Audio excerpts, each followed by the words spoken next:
धुले शहर के मध्यवर्ती bus stand इलाके में बढ़ती ट्रैफिक समस्या पर अब नगर निगम ने सख्त कदम उठाया है। सड़क किनारे किए गए अवैध निर्माण, पक्के ओटे और सीढ़ियों पर महानगर पालिका ने बुलडोजर चलाकर कार्रवाई की।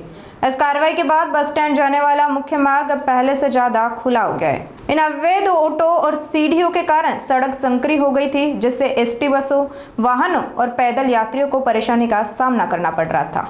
नागरिकों की लगातार शिकायतों के बाद महानगर पालिका के अतिक्रमण विरोधी दस्ते ने यह कार्रवाई की।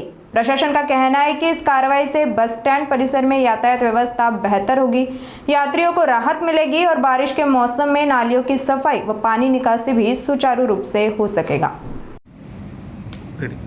धुळे महानगरपालिका क्षेत्रामध्ये विविध सार्वजनिक रस्त्यांवर मोठ्या प्रमाणावर अतिक्रमण केलेली दिसून येत आहेत। काल बस स्थानक परिसराची पाहणी केली असता या परिसरामध्ये रस्त्याच्या दोन्ही बाजूने अतिक्रमण केलेली आढळून आली होती आणि महानगरपालिकेने पावसाच्या पाण्याचा निचरा होण्यासाठी जी गटार व्यवस्था केलेली आहे तर त्यावर सुद्धा अतिक्रमण करून ती बंद झालेली होती।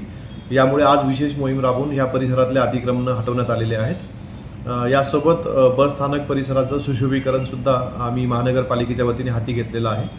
महानगरपालिका क्षेत्रामध्ये प्रत्येक चौकामध्ये आणि मुख्य रस्त्यांवर मोठ्या प्रमाणावर अतिक्रमण झालेली दिसून येतात।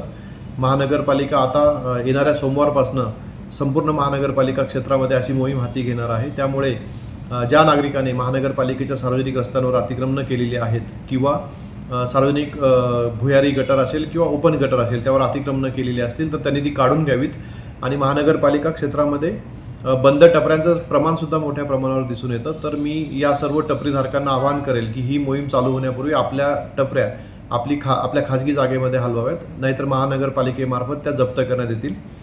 त्यासोबत पुढच्या आठवड्यापासून आम्ही महानगरपालिका क्षेत्रामध्ये रस्त्याच्या दुतर्फा ज्या केबल्स टाकलेल्या आहेत खाजगी कंपन्यांनी तर त्याविरुद्ध सुद्धा मोहीम हाती घेत आहोत। या केबलमुळे शहराचं विद्रुपीकरण झालेलं आहे, त्याचप्रमाणे धोकासुद्धा निर्माण झालेला आहे।